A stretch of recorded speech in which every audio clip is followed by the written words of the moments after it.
ada penambahan dan pengurangan di dalam isi kandungan Al-Quran ini. Nah, apa yang dimaksud dengan an-nuzul secara bahasa? An-nuzul secara bahasa itu adalah singgah. Ya. An-nuzulu menurut bahasa berarti singgah atau turun. Ya. Jadi, kalau kita singgah di satu tempat atau turun pada satu tempat itu disebut nuzul. Ya. Makanya kalau jamaah haji ketika dia mau melaksanakan ibadah haji sebelum berangkat menuju Arafah untuk melaksanakan wukuf di Arafah, maka dia singgah dulu di Mina. Itu disebut dengan tanazul ya. Singgah dulu di Mina. Nah, kita lihat definisi secara istilah. Makna nuzulul Quran ini saya ambil penjelasannya dari kitab Manahilul Irfan fi Ulumil Quran. Dalam kitab Manahilul Irfan fi Ulumil Quran. Jadi 90% 90% materinya saya ambil dari kitab Manahilul Irfan fi Ulumil Quran yang ditulis oleh Imam Az-Zarqani. Karena beliau itu luar biasa menulis ilmu-ilmu Al-Quran ini cukup lengkap dan terstruktur. Kata beliau, an-nuzul itu artinya al-i'lam. Ya. Nuzulul Quran bermakna al-i'lamu. Al-i'lamu bihi mengumumkan Al-Quran biwasitoti ma yadulu alaihi minan nuqusi bin nisbah liingzalihi fil lauhil mahfud. Biwasitoti dengan perumpamaan-perumpamaan yang menunjukkan turunnya wahyu ya, biwasitoti ma yadulu alaihi minan nuqus melalui prasasti-prasasti atau tulisan-tulisan yang menunjukkan turunnya wahyu itu binisbati liingzalihi fil lauhil mahfud dengan dinisbatkan turunnya tersebut berasal dari lauhul mahfuz wa fi baitil izzah dan dari baitul izzah minas sama'i dunia dari langit dunia. Nah, jadi dengan adanya inzalul Quran atau nuzulul Quran kita menjadi tahu bahwa di langit itu ada sebuah tempat bernama Al-Lauhul Mahfud. Di langit ketujuh itu ada tempat bernama Al-Lauhul Mahfud. Kemudian di langit ke-1, langit dunia, ada tempat bernama Baitul Izzah. Akan tetapi tidak banyak penjelasan di dalam Al-Quran tentang keadaan Lauhul Mahfud itu. Juga tidak banyak penjelasan dalam Quran dan hadis tentang hakikat keberadaan Baitul Izzah. Jadi ini pun termasuk perkara gaib ya. Bahwa tempat tersebut istilahnya pusat penyimpanan data seluruh ciptaan Allah Subhanahu wa taala itu berada di Lauhul Mahfud. Dan sebelum disampaikan, diturunkan ke muka bumi ini, maka data-data itu disimpan oleh Allah fi baitil izzah minas sama'i dunya. Di baitul izzah, rumah yang suci, rumah yang agung, rumah yang mulia, minas sama'i dunya di langit dunia. Wabi wasitati ma yadulu alaihi minal alfadil hakikiyah. Dan melalui lafad-lafad yang hakiki, yang jelas, yang nyata binisbatihi liingzali ala qalbi Nabi Muhammadin sallallahu alaihi wasallam dengan dinisbatkan atau yang menunjukkan turunnya wahyu tersebut langsung diturunkan ke dalam kolbu Nabi Muhammad Sallallahu Alaihi Wasallam. Nah ini salah satu di antara proses seperti yang sudah kita bahas pada pertemuan yang lalu. Jadi ada proses penurunan wahyu yang langsung diturunkan oleh Allah Subhanahu wa taala ke dalam kalbu Nabi Muhammad Sallallahu alaihi wasallam. Jadi secara makna nuzulul Quran itu artinya pemberitahuan. Nuzulul Quran artinya pemberitahuan kepada Nabi Muhammad Sallallahu alaihi wasallam ayat-ayat Al-Quran yang turun dari Lauhul Mahfud ke Baitul Izzah dari Baitul Izzah kemudian disampaikan ke dalam kolbu Nabi Muhammad Shallallahu Alaihi Wasallam. Bukan dalam pengertian turun dari langit seperti buku yang diturunkan gitu, atau seperti pesawat yang turun, pesawat yang turun ke bandara, landing. Bukan seperti itu. Turunnya Al-Quran itu lebih kepada eh, turunnya itu secara i'lam ya, secara pemberitahuan. Bukan turun dalam arti turun fisik beberapa mushaf, beberapa lembar turun ke dunia, tetapi langsung disampaikan beritanya oleh malaikat Jibril alaihi salam. Next.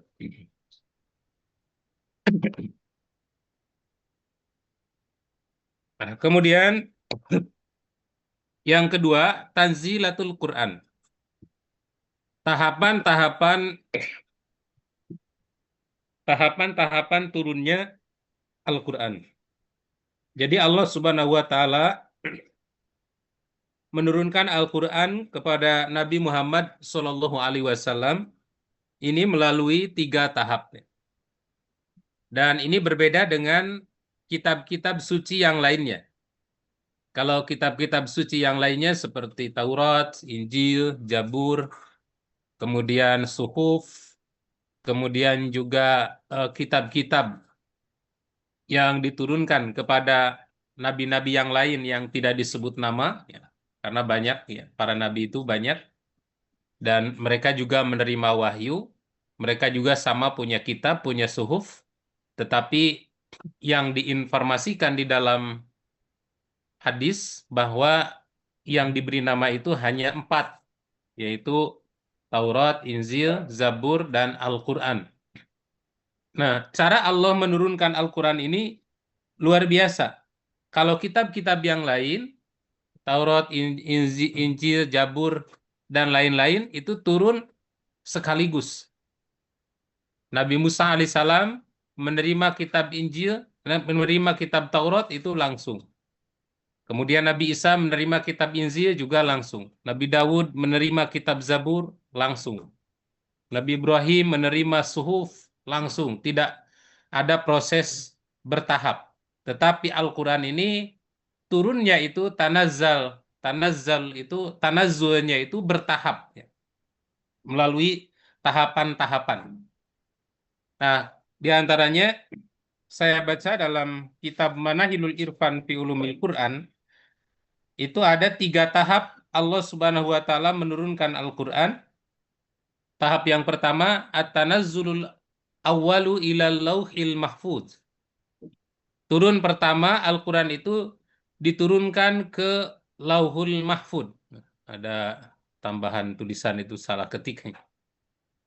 Turun pertama itu adalah ke Lauhul Mahfud. Jadi dari Allah Subhanahu wa taala kemudian ditempatkan oleh Allah ke Lauhul Mahfud tersebut. Dan Lauhul Mahfud ini adalah satu tempat penyimpanan data-data seluruh makhluk. Wa daliluhu, dan dalilnya adalah firman Allah di dalam surat Al-Buruj ayat 21 sampai dengan 22. A'udzubillahi minasyaitonirrajim, bal huwa Qur'anum Majid. Bahkan yang mereka dustakan itu adalah Al-Quran yang mulia, fi lauhin mahfuz, yang tersimpan dalam lauhul mahfuz. Jadi ketika Quran ini turun, kemudian disampaikan oleh Nabi Shallallahu Alaihi Wasallam kepada kaum kafirin Quraisy, ya, kepada bangsa Quraisy yang mayoritas itu merupakan keluarga Rasulullah Shallallahu Alaihi Wasallam dari Bani Hashim dan Bani Muthalib. Karena suku Quraisy ini sudah mengalami beberapa suku, ya. Quraisy itu suku besar, dan Quraisy ini mengalami beberapa suku, dan masing-masing suku ini ada kepala-kepala sukunya. Dan kepala-kepala sukunya ini sangat berpengaruh sekali. Seperti Abu Jahal itu kepala suku, Abu Lahab, kemudian Al-Walid bin Mughirah, ya, bahkan pertamanya Abu Bakar, Umar, itu termasuk kepala-kepala suku Quraisy, ya. Dan mereka itu adalah orang-orang yang terkemuka, dipandang di kalangan kaum Quraisy. Dan kaum Quraisy bukan hanya dipandang di Mekah, tetapi dipandang di Jazirah Arab pada saat itu. Nah, ketika Allah Subhanahu wa taala menurunkan Al-Qur'an kepada Nabi, lalu turun perintah untuk menyampaikan dakwah secara terbuka, secara sir dan terbuka, ya. Pertamanya sir ke keluarga dekat dulu, kemudian secara terbuka disampaikan kepada kaum kafir Quraisy, maka Quran ini ditentang oleh mereka, didustakan. Kenapa? Didustakan, bahasanya menggunakan didustakan karena memang mereka menolak Quran itu disertai faham bahwa Quran ini benar. Ini yang membuat mereka itu disebut dalam Quran a'anzartahum am lam tumzirhum la yu'minun. Orang kafir seperti Abu Jahal, Abu Lahab, kemudian Al-Walid bin Mughirah dan yang lainnya mau diberi peringatan atau tidak diberi peringatan, mereka tidak akan beriman. Kenapa Allah memponis demikian? Karena kekafiran mereka itu disertai faham bahwa Quran itu benar. Seperti yang sudah kita baca hadisnya di slide sebelumnya, ya, di pertemuan sebelumnya, ketika Al-Walid bin Mughirah mendengarkan bacaan Al-Quran, Al-Walid bin Mughirah itu luluh hatinya. Tetapi kemudian bersepakat dengan kaumnya untuk mengkanter supaya orang-orang Quraisy khususnya tidak terpengaruh oleh Al-Quran ini. Sehingga mereka bersepakat di sebuah ruang musyawarah, ruang seminar, ya, yang disebut Darun Nadwah. Disitulah mereka bersepakat memutuskan untuk membuat bulian, ya, sepakat untuk membuli Rasulullah, untuk mengkanter dakwah Rasul, dan bersepakat menamai Rasul dengan tukang sihir. Sehingga Al-Quran itu adalah sihrun yu'sar, kata Allah dalam Quran. Orang-orang kafir Quraisy mengatakan bahwa Al-Quran itu adalah sihrun yu'sar, sihir yang dipelajari oleh Muhammad dari orang-orang masa lalu, kemudian diajarkan lagi, disampaikan lagi ke kita. Makanya kenapa banyak orang yang mudah terpengaruh oleh Al-Quran. Karena Al-Quran ini sihir, katanya, yang bisa mensihir kita. Nah, itulah sebabnya mereka disebut mendustakan Al-Quran. Bal huwa Qur'anun Majid, kata Allah. Justru yang mereka dustakan itu adalah Al-Quran yang mulia, bukan sihir, bukan cerita-cerita masa lalu, bukan kalam Nabi Muhammad Sallallahu Alaihi Wasallam. Fi lauhim mahfud, yang tersimpan di lauhul mahfud. Nah, sampainya Al-Quran di lauhul mahfud ini tentu saja dengan cara dan masa yang tidak ada yang mengetahui kecuali Allah Subhanahu wa Ta'ala. Kita tidak tahu, ya, bagaimana cara Allah menurunkan Al-Quran ke lauhul mahfud ini. Hanya saja hikmahnya Al-Quran dalam tahap ini menunjukkan adanya satu makhluk, ya, ciptaan Allah yang bernama lauhul mahfud itu sendiri.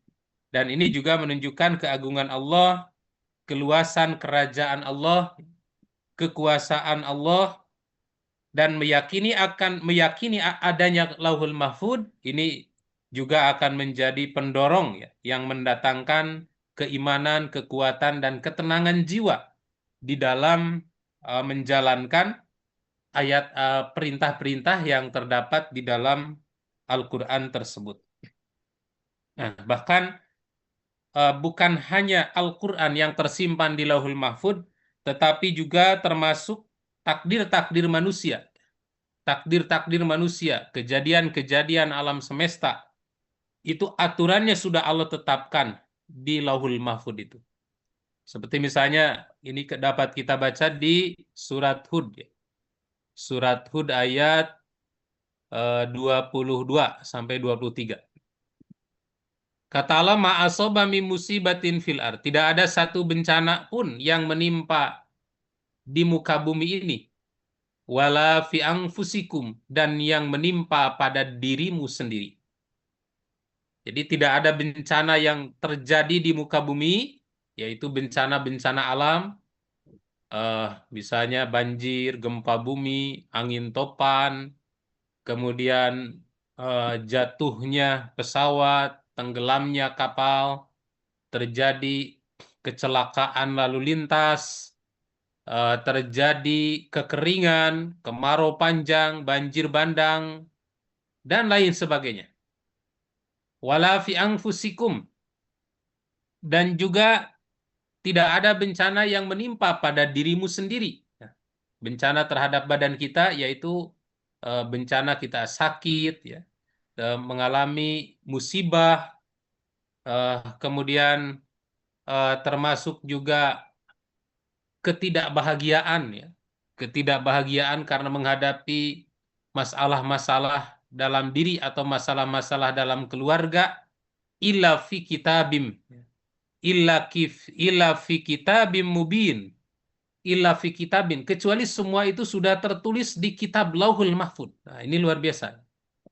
Jadi ini yang harus kita yakini terkait keberadaan Lauhul Mahfud. Bukan hanya tempat Allah di mana Allah menyimpan Al-Quran, tetapi Allah juga menyimpan takdir-takdir manusia.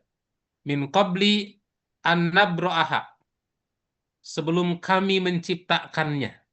Sebelum kami menciptakan alam semesta ini, maka takdir-takdir alam itu sudah ada di Lauhul Mahfud. Nah, dunia ini punya takdir.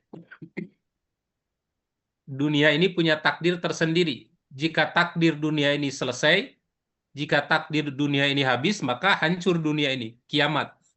Kiamat itu artinya takdir makhluk sudah selesai. Itu terjadi kiamat. Kemudian kita juga punya takdir, punya batasan. Kalau takdir kita hidup di dunia ini sudah habis, catatannya di Lauhul Mahfud, ya meninggal kita. Karena semuanya sudah tercatat oleh Allah sebelum kita diciptakan, sebelum alam semesta ini diciptakan. Inna dzalika 'alallahi yasir, karena sesungguhnya yang demikian itu adalah mudah sekali bagi Allah. Likaila ta'sau 'ala ma fatakum, kami jelaskan yang demikian itu supaya kamu jangan berduka cita terhadap apa yang luput dari kamu. Artinya ujian-ujian yang Allah ujikan kepada Nabi Muhammad SAW itu, kata Allah, itu semua sudah tercatat di Lauhul Mahfud. Tidak usah bersedih, ya, dengan penentangan yang dilakukan oleh orang-orang kafir tersebut. Walan tafrahu bima atakum, dan supaya kamu jangan terlalu bergembira terhadap apa yang diberikan kepadamu, karena itu juga semua sudah ada garis takdir yang Allah berikan. Wallahu la yuhibbu kulla mukhtalin fakhur, dan Allah tidak menyukai setiap orang yang sombong lagi membangkang, ya, dirinya. Nah, inilah uh, satu berita gaib, ya, yang menunjukkan keagungan Lauhul Mahfud, dan kita meyakini adanya Lauhul Mahfud dengan segala perkara gaib yang Allah tulis di sana. Ini insya Allah akan mendatangkan kebaikan bagi kita semua. Karena wa kullu sagirin wa kabirin mustatar, segala urusan yang kecil maupun yang besar itu mustator, semuanya tertulis di Lauhul Mahfud tersebut. Kemudian proses yang kedua, next.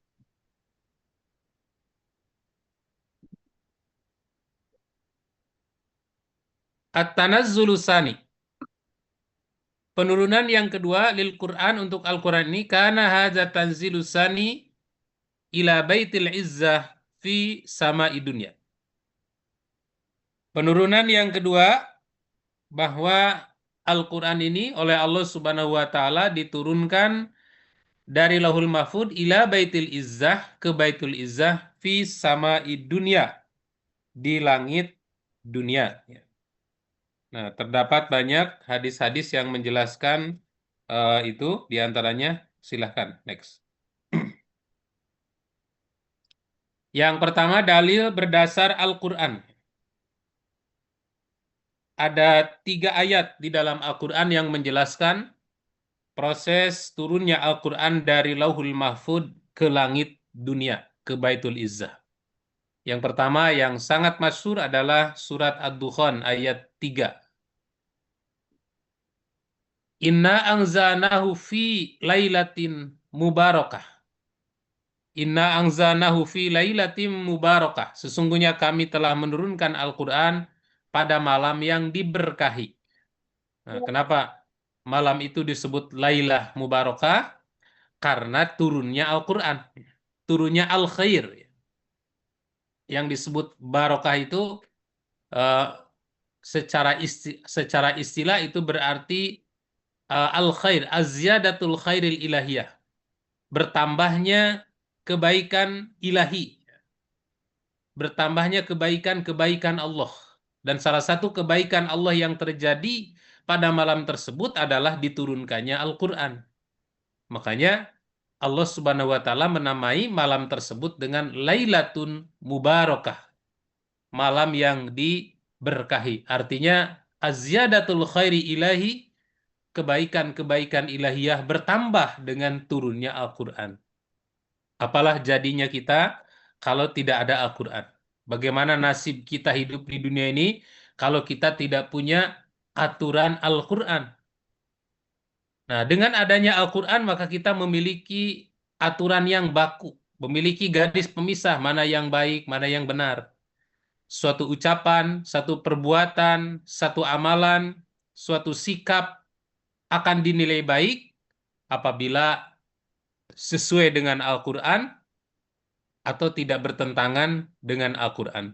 Satu ucapan, satu perbuatan, suatu sikap akan bernilai buruk, dikatakan buruk apabila tidak sesuai atau bertentangan dengan apa yang ada dalam Al-Quran. Makanya Quran ini diistilahkan dalam istilah lain sebagai furqan, garis pemisah antara hak dan batil. Wafis suratil qadar. Kemudian yang kedua dalam surat Al-Qadar. Inna anzalnahu fi lailatul qadr. Sesungguhnya kami telah menurunkan Al-Quran pada malam yang mulia. Wa ma adraka ma lailatul qadr. Tahukah kamu apa malam yang mulia itu? Lailatul qadri khairun min alfi syahrin. Malam yang mulia itu lebih baik daripada 1000 bulan. Kenapa lebih baik daripada 1000 bulan? Karena tanazzalul malaikah. Para malaikat semua turun dari langit. Waruh dan juga malaikat Jibril. Salamun hiya hatta matla'il fajr. Maka di malam itu selamat sampai terbit fajar. Jadi keberkahan malam tersebut lebih daripada 1000 bulan. Kenapa? Karena malam itu diturunkan Al-Quran yang merupakan panduan untuk kehidupan manusia di muka bumi ini. Kemudian ayat yang ketiga, surat Al-Baqarah. Ayat yang ketiga adalah surat Al-Baqarah ayat 184. Syahrul Ramadan alladzi unzila fihil Qur'an. Bulan Ramadan adalah bulan diturunkannya Al-Quran, hudan linnas sebagai petunjuk bagi manusia, wabayyinatin minal huda wal furqan, dan penjelasan-penjelasan mengenai petunjuk itu, wal furqan, serta pembeda antara yang hak dan yang batil. Jadi di surat Al-Baqarah ini dijelaskan malam tersebut kapan terjadinya Syahrul Ramadan. Turunnya Al-Quran dari Lauhul Mahfud ke langit dunia, dari Lauhul Mahfud ke Baitul Izzah itu adalah fi syahri Ramadan, di bulan Ramadan. Tanggal berapa? Di malam Lailatul Qadar, malam penuh kemuliaan. Dan kita yakini dalam hadis-hadis yang telah disampaikan oleh Rasulullah Shallallahu Alaihi Wasallam bahwa Lailatul Qadar itu waktunya antara malam 21 sampai 29 ya. Malam 21 sampai 29. Itulah yang disebut ada kemungkinan terjadi Lailatul Qadar. Dan Lailatul Qadar ini terjadi 2 kali. Pertama terjadi pada saat turunnya Al-Quran langsung dari Lauhul Mahfud ke langit dunia. Yang kedua, terjadi fi kulli Ramadan, pada setiap bulan Ramadan. Dan mengenai malam kapannya, nah disinilah yang tidak ada penjelasan yang pasti ya. Penjelasan yang pasti malam apa. Memang kalau kita membaca hadis-hadis Nabi Shallallahu Alaihi Wasallam terkait dengan peristiwa Lailatul Qadar ini, memang cukup banyak ya hadis-hadisnya. Eh, ini saya mengumpulkan beberapa hadis yang menceritakan Lailatul Qadar itu terjadi. Ada yang mengatakan tanggal 21 Ramadan. Ada yang mengatakan tanggal 25 Ramadan. Nah, tetapi ya hadis-hadis ini juga dikomentari oleh banyak ulama, tidak sepenuhnya benar informasi itu. Jadi pada dasarnya turunnya Al-Quran dari Lauhul Mahfud ke langit dunia itu peristiwa gaib yang hanya diketahui oleh Allah Subhanahu wa taala. Hanya saja Quran menyebutkan itu terjadi di bulan Ramadan di malam yang berkah. Nah, ini proses turun secara sekaligus. Nah, kemudian diperkuat juga dengan hadis-hadis Nabi. Next. Ada sekitar 4 hadis. Fajaat al-akhbarus sahihah mubayyinah bimakani hadat tanazzul limakani hadan nuzul wa annahu fi baitil izzah min sama'i dunya kama tadulur riwayatil atiyah. Telah terdapat khobar-khobar atau hadis-hadis yang sahih dan jelas terkait dengan turunnya Al-Quran ini, yaitu Quran turun ke Baitul Izzah di langit dunia, sebagaimana ditunjukkan oleh banyak riwayat. Yang pertama, hadis ditakhriz atau diriwayatkan oleh Imam Al-Hakim dengan sanad dari Sa'id bin Jubair dari Ibnu Abbas bahwa beliau berkata, Nabi SAW bersabda, Fusilal Quran. Al-Quran itu dipisahkan minazikri dari azikr, maksudnya dari Lauhul Mahfud. Fawudi'a fi baitil izzah, lalu diletakkan di Baitul Izzah minas sama'i dunya, di langit dunia. Faja'ala Jibrilu yanzilu bihi ala Nabi sallallahu alaihi wasallam. Kemudian Jibril menurunkan kepada Nabi Muhammad sallallahu alaihi wasallam secara berangsur-angsur. Kemudian hadis yang kedua, wa akhraja Nasa'i wal Hakim wal Baihaqi min tariqi Dawud bin Abi Hindi an Ikrimah an Ibni Abbas annahu qala unzilal Qur'an. Al-Quran itu diturunkan jumlatan wahidah, diturunkan secara sekaligus, ilas sama dunya, ke langit dunia, Lailatul Qadri, di malam yang penuh dengan kemuliaan. Summa unzila ba'da zalik, lalu kemudian diturunkan setelah itu fi isrina sana, selama 20 tahun. Ada juga yang menyebutkan 23 tahun. Jadi ada yang menyebut 20 tahun, ada yang menyebut 23 tahun. Ini tergantung dengan kecenderungan berapa tahun Nabi tinggal di Mekah. Kalau tinggal di Madinah itu semuanya sepakat bahwa Nabi tinggal di Madinah itu selama 10 tahun. Tapi kalau domisili di Mekah, maksudnya ini domisili kenabian ya, bukan dari sejak lahir. Domisilinya di Mekah ada yang menyebut 10 tahun, ada yang menyebut 13 tahun. Makanya kalau Bapak Ibu membaca sejarah Rasulullah Shallallahu Alaihi Wasallam, ada yang menyebutkan Nabi dakwah selama 20 tahun, ada juga yang menyebutkan 23 tahun. Nah, di sini termasuk di dalam kitab Sunan Al-Kubra dikatakan bahwa Rasulullah itu menerima wahyu itu selama 20 tahun, periode Mekah dan periode Madinah. Nah, kemudian Nabi membaca wala firman Allah, a'udzubillahi minasyaitonirrajim, wala ya'tunaka bimislin illa ji'naka bil haqqi wa ahsana tafsiro.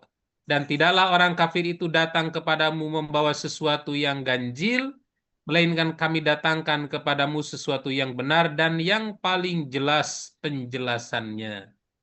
Jadi orang kafir berusaha untuk meragukan Al-Quran, dan semua keraguan mereka itu upaya untuk meragukan Al-Quran itu dibantah oleh Allah dengan sebaik-baik tafsir. Kemudian Nabi juga membacakan surat Ali Isra ayat 106. Wa Qur'anan. Dan Al-Quran itu faroknahu. Wa Qur'anan faroknahu. Dan Al-Quran itu faroknahu. Kami bacakan farokna itu terpisah-pisah. Ya.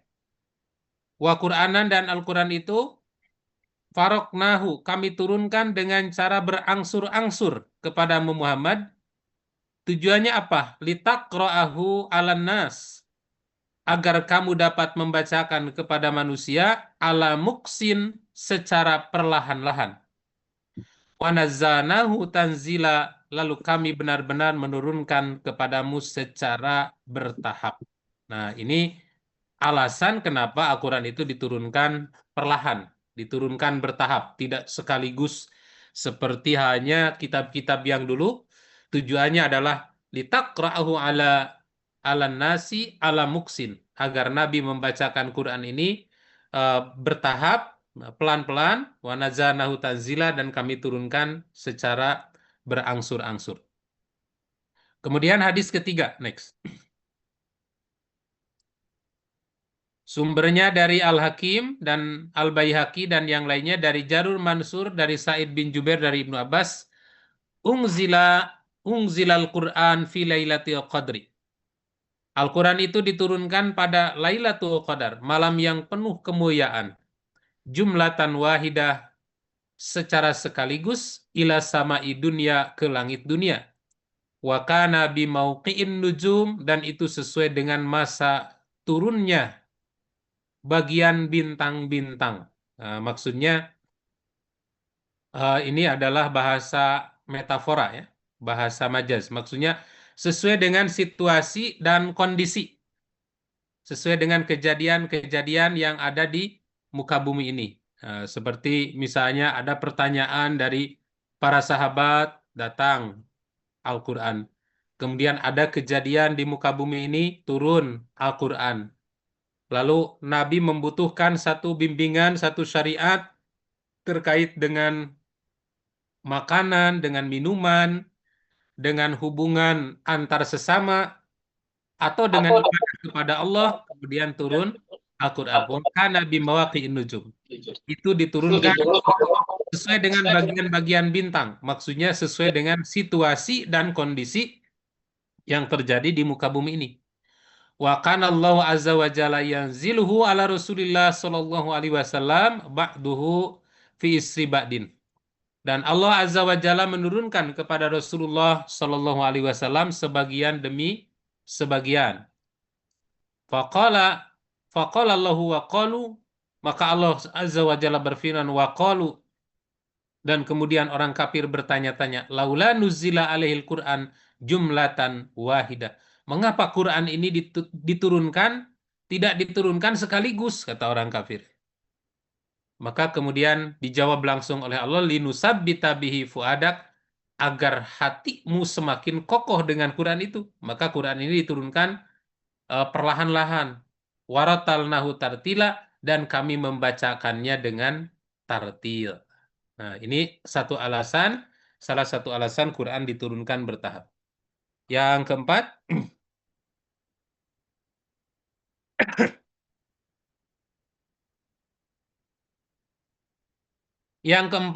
hadis dari Imam Ibnu Mardawai Al-Baihaqi, kemudian Ibnu Abbas, Anahu Sa'ala Atiyah bin Aswad, dia pernah bertanya kepada Atiyah bin Aswad, faqala, auqa'a fi qalbi syak, aku ragu-ragu. Qauluhu ta'ala, tentang firman Allah ta'ala, yaitu syahrul Ramadan alladzi unzila fihil Qur'an, dan firman Allah ta'ala, inna anzalnahu fi lailatul qadr. Wahada unzila fi syawal, wa zilqi'dah, wa dzilhijjah, wa fil muharram, wa safar, wa syahri rabi. Kata Atiyah bin Aswad, apakah Quran ini turun pada bulan Syawal, pada bulan Dzulqa'dah, pada bulan Dzulhijjah, pada bulan Muharram, pada bulan Safar, atau pada bulan Rabiul Awal atau Rabiul Akhir? Maka kemudian dijawab oleh Ibnu Abbas, faqala Ibnu Abbas, innahu unzila fi Ramadan. Kata Ibnu Abbas, Al-Quran itu turunnya pada bulan Ramadan. Fi lailatul qadri, pada malam yang mulia, jumlatan wahidah, secara sekaligus. Suma unzila ala mawaqi'in nujum rasalan fis syuhuri wal ayyam.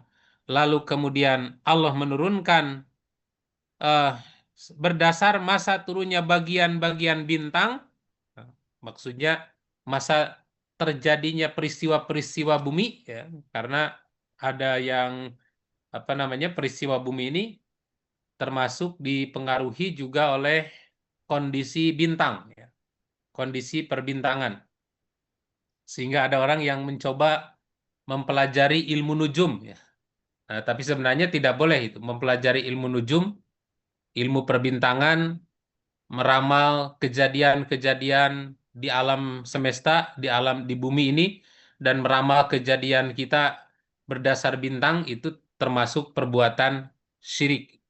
Nah, hanya saja memang pengaruh gugusan bintang ini bisa mempengaruhi kondisi alam, bisa mempengaruhi kondisi alam yang kita tempati ini. Seperti kita tahu ada 12 gugusan bintang, ya. Scorpio, Capricorn, dan lain sebagainya. Dan itu katanya bisa mempengaruhi kejadian. Nah, tapi di sini lebih kepada metafora, perumpamaan. Artinya Quran ini turun berdasar peristiwa-peristiwa yang terjadi di alam semesta ini atau peristiwa-peristiwa yang dialami oleh manusia. Summa unzila ala mawaqi'in nujum rasalan fis syuhuri wal ayyam. Lalu Quran turun sesuai dengan situasi dan kondisi, berangsur-angsur selama beberapa bulan dan beberapa hari. Nah, itu yang kedua, ya.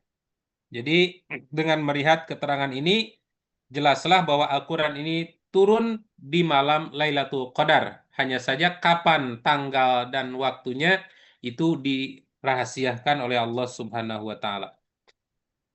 Nah, kemudian yang ketiga, at-tanazzulu salisu ala Nabi Sallallahu Alaihi Wasallam. Tahapan yang ketiga adalah Al-Quran diturunkan oleh Allah kepada Nabi Muhammad Sallallahu Alaihi Wasallam. Next. Dijelaskan oleh para ulama, at-tanazzulus salisu lil Qur'ani hadza huwa wasitatu aqdi tanazzulat li'annahu al-marhalatul akhirah allati minha sya'un nur 'alal alim wa wasalat hidayatullah ilal khalqi wa kana hada tanazzul biwasatati aminil wahyi Jibril yahbitu bi ala qalbin nabi sallallahu alaihi wasallam. Wahyu ketiga Al-Quran ini, atau cara penurunan yang ketiga Al-Quran ini, merupakan wahyu terpenting dari semua wahyu, karena ini merupakan tahap terakhir di mana cahaya menyinari dunia dan bimbingan Allah mencapai ciptaannya, mencapai makhluknya. Wahyu ini diturunkan melalui pelantara malaikat Jibril yang terpercaya, yang menurunkannya ke dalam qalbu Nabi Muhammad Sallallahu Alaihi Wasallam. Inilah yang sangat penting, yang sangat urgen, yang harus diyakini oleh manusia, karena ini adalah kunci keimanan kita terhadap wahyu ini. Wa daliluhu qaulullahi ta'ala fi surati Syu'ara mukhatiban li Rasulillahi alaihi salatu wassalam. Dalilnya terdapat di dalam Al-Quran surat Asy-Syu'ara. Allah Subhanahu wa Ta'ala menyampaikan kepada Nabi Shallallahu Alaihi Wasallam, yaitu nazzala bihi ruhul amin. Nazzala bihi ruhul amin. Dan sungguh telah menurunkan, dan sesungguhnya Al-Quran itu benar-benar diturunkan oleh Tuhan semesta alam. Abihi ruhul amin, dibawa oleh ruhul amin. Ruhul amin yaitu sebutan untuk malaikat Jibril. Malaikat Jibril diberi gelar Al-Amin, sosok makhluk yang jujur. Nah, kenapa ini harus ditegaskan oleh Allah? Karena banyak tuduhan juga dari orang-orang kafir bahwa Quran ini sudah dikorupsi oleh malaikat Jibril. Ada ayat yang dirubah katanya oleh malaikat Jibril. Seperti tuduhan dari orang Yahudi ya. Tuduhan dari orang Yahudi, ayat yang dirusak, ayat yang dirubah oleh malaikat Jibril itu adalah ayat-ayat tentang Yahudi. Seperti misalnya di dalam Quran ada ayat duribat alaihimuz zillah. Orang Yahudi itu ditimpakan kehinaan. Duribat alaihimuz zillatu. Mereka ditimpakan kehinaan, kerendahan. Nah, ini mereka mengatakan, oh itu sudah dirusak oleh Jibril itu. Sehingga oleh mereka dirubah. Duribat alaihimul uh, rahmah. Mereka Yahudi itu dianugerahi rahmat katanya. Jadi mereka rubah-rubah itu ayat Al-Quran karena tidak senang ayat Quran itu menyudutkan orang Yahudi. Sehingga pada saat Nabi pertama kali tiba di Madinah, kemudian diuji oleh Abdullah bin Salam terkait siapa yang menurunkan wahyu kepada Anda, kata Nabi Jibril. Nah, karena Abdullah bin Salam ini hatinya sudah terbuka untuk menerima Islam, yang pertamanya meyakini Taurat dan Injil, dan kemudian hatinya terbuka untuk menerima Islam, untuk menerima ajaran terakhir. Abdullah bin Salam ini langsung ikrar syahadat. Tetapi kata Abdullah bin Salam, ikrar syahadatku jangan sampai diketahui oleh orang Yahudi. Karena orang Yahudi itu mereka pembohong dan pengkhianat. Kemudian Nabi mengumpulkan seluruh orang Yahudi atau atas saran Abdus Salam agar Nabi mengumpulkan seluruh orang Yahudi menyampaikan kenabiannya. Dan Abdus Salam meminta jangan sampai orang-orang tahu kalau aku sudah masuk Islam, katanya. Maka kemudian Abdus Salam bersembunyi di rumah Rasul. Kemudian Nabi mengumpulkan orang-orang Yahudi di halamannya. Lalu kemudian bertanya tentang Abdus Salam. Kata Nabi, Abdus Salam itu tokoh di antara kalian. Menurut kalian bagaimana Abdus Salam ini? Orang-orang Yahudi, wah, Abdus Salam ini orang yang paling hebat di antara kita. Abdus Salam orang yang paling pinter di antara kita. Abdus Salam orang yang paling baik. Abdus Salam orang yang paling cerdas memahami kitab Taurat dan Injil. Nah, itu kemudian dipegang oleh Rasulullah Shallallahu Alaihi Wasallam bahwa ternyata mereka mengagumi. Nah, kemudian setelah itu kata Nabi, ketahuilah oleh kalian bahwa Abdus Salam, tokoh pemimpin kalian saat ini sudah masuk Islam. Maka kemudian mereka mengatakan, wah Abdus Salam itu adalah orang terburuk di antara kami. Abdus Salam itu orang terbodoh di antara kami. Kenapa? Karena tidak setuju Abdus Salam masuk Islam. Nah, salah satu ketidaksetujuan mereka terhadap Islam itu karena malaikatnya, katanya, malaikat Jibril. Malaikat Jibril itu suka merubah-rubah ayat. Sehingga mengatakan bahwa Al-Quran ini dirubah oleh Jibril sehingga menyudutkan keadaan orang Yahudi. Nah, padahal Al-Quran ini dibawa oleh Ruhul Amin. Malaikat Jibril yang jujur, tidak mungkin mengurangi Al-Quran, tidak mungkin menambah. Ala qalbika, Allah turunkan ke dalam hatimu. Litakuna mina munzirin, agar kamu menjadi salah seorang di antara orang yang memberi peringatan. Nah, jadi Nabi dibekali ilmu oleh Allah Subhanahu wa taala untuk menyampaikan peringatan. Bilisanin Arabiyyin mubin. Bilisanin Arabiyyin mubin, dengan bahasa Arab yang jelas. Nah, ini sudah dibahas ya bahwa Al-Qur'an itu menggunakan bahasa yang sangat jelas, yang paling jelas dibandingkan dengan bahasa-bahasa Arab yang lainnya. Next. Nah, kemudian bagaimana cara Allah Subhanahu wa taala menurunkan Al-Qur'an? Nah, di sini kaifa akhdi Jibril lil Qur'an wa amman akhada. Bagaimana malaikat Jibril menerima Al-Qur'an dan dari siapa malaikat Jibril ini menerimanya? Apakah menerima langsung dari Allah ataukah malaikat Jibril itu langsung ngambil dari Lauhul Mahfud atau bagaimana? Nah, di sini ada beberapa pendapat ya. Next. Jadi masalah ini hadza min anba'il ghaib. Masalah ini termasuk berita gaib, ya. Berita yang tidak kasat mata. Fala yatma'inul insan ila ra'yi fihi illa in warada bidalilin sahih anil ma'sum wa kullu ma asarna alaihi aqwalun mansurahuna wa hunaka najma'u halaka fima ya'ti ma ibda'i ra'yina fi kullin minha. Kata di dalam kitab Manahilul Irfan dijelaskan ini adalah berita yang tak kasat mata. Seseorang tidak boleh merasa tenang atau merasa cukup dengan satu pendapat tentang hal ini kecuali jika didukung oleh bukti-bukti yang kuat dari Nabi Shallallahu Alaihi Wasallam.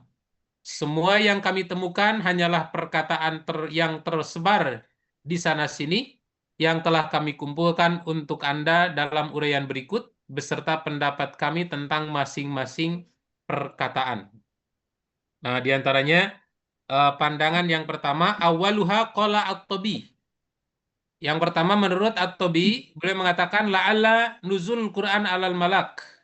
Mungkin wahyu Al-Quran itu yang diturunkan kepada malaikat itu dimaksudkan agar ia menerimanya secara ruhaniah. Atau mungkin ia menghafalnya dari Lauhul Mahfud, lalu membawanya kepada Nabi Shallallahu Alaihi Wasallam yang kemudian menyampaikan kepadanya. Anda tentu menyadari bahwa kata mungkin di sini tidak memuaskan dahaga, tidak pula membimbing kita ke jalan yang dituju, dan tidak pula kita dapat memperoleh dalil apapun darinya. Nah, jadi menurut At-Tibimah kemungkinan katanya Quran ini turunnya secara ruhani kepada malaikat Jibril, tidak dalam bentuk fisik. Atau mungkin saja ketika malaikat Jibril mau menurunkan Al-Quran itu nggak menghafal dulu. Jadi masuk dulu ke Lauhul Mahfud, ya. Masuk dulu ke Lauhul Mahfud, kemudian menghafal ayat demi ayat, kata demi kata, dan setelah itu kemudian disampaikan kepada Nabi Muhammad SAW. Tapi kemudian diberi catatan oleh penulis Manahilul Irfan itu, Anda juga tahu kalimat mungkin itu tidak akan memuaskan. Nah, tidak pula dapat membimbing ke jalan yang dituju, tidak pula dapat memperoleh dalil apapun. Jadi kata mungkin ini tidak bisa diterima. Tapi ada yang berpendapat seperti itu prosesnya itu. Ngapalkeun heula gitu, seperti kita mau ceramah mungkin ya. Mau ceramah ngapalin dulu baru disampaikan gitu. Kedua,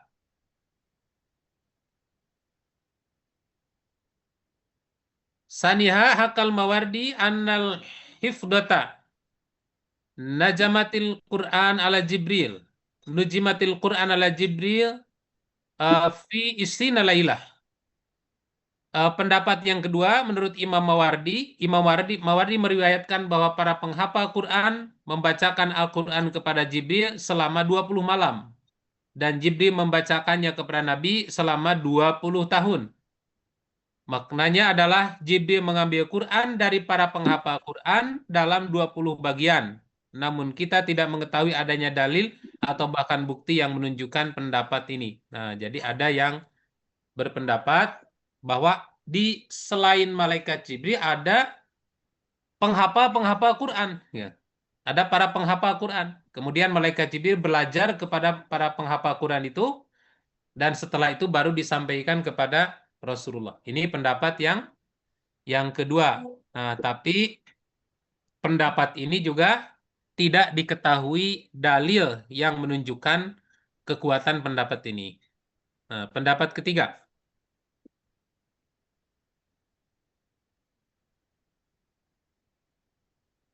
Nah, salisuha qala al-Baihaqi. Salisuha yang ketiga qala al-Baihaqi, Imam al-Baihaqi berkata tentang makna firman Allah inna anzanahu fi lailatul qadr.